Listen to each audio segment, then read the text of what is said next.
गतकाली आम सब थाना मान को इंस्ट्रक्शन दिया जाता कि जो भी एरिया रे आइडेंटिफाएबल मैन्युफैक्चरिंग यूनिट्स आगुरी थिला से लाइसेंस वर्तमान एक्जिस्ट करुच्ची कि नहीं कि इलीगली प्रोसेस करूँ आइडेंटिफाई करने से आज आम बाघमारी थानार गोटे टीम जो लखनपुर एरिया पहुँचला से एरिया से देखिले कि गोटे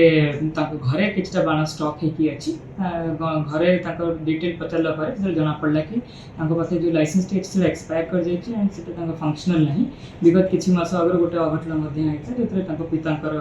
जीवन चली जाता तो फर्दर से इन्वेस्टिगेशन कला बेलू आहुरी गोटे मेजर गोडाउन अच्छी जो आम विपुल परिमाण में बाण जबत होती पाखापाखि 15 लाख ऊर्ध्व मात्रार ये बाण जबत होती 3टी 407 गाड़ी आ गोटे टाटा एस फुल बाण टोटल जबत होती ट्रैक्टर बम ये टाइप सब बाण से अच्छी ता सहित यहाँ गोटे इलीगल मैन्युफैक्चरिंग यूनिट जो कि आम पोटाश गन पाउडर गंधक करा पीवीसी पाउडर रुखा एगुड़ाक सब जबत होती जड़े व्यक्ति डिटेन होती आउरी फर्दर इन्वेस्टिगेशन चलती कि कौ मैंने मैन्युफैक्चरिंग इनवॉल्व थे एंड कौ मैंने जब माइनर किसी चिल्ड्रेन मान को इनवॉल्वमेंट थिला कि नहीं अंडर इन्वेस्टिगेशन अच्छी बाघमारी थाना model PS staff under the leadership of SDPO Khordha ये रेड कंडक्ट करते जो सक्सेसफुली मोर देन 15 लाख बाण जबत होती।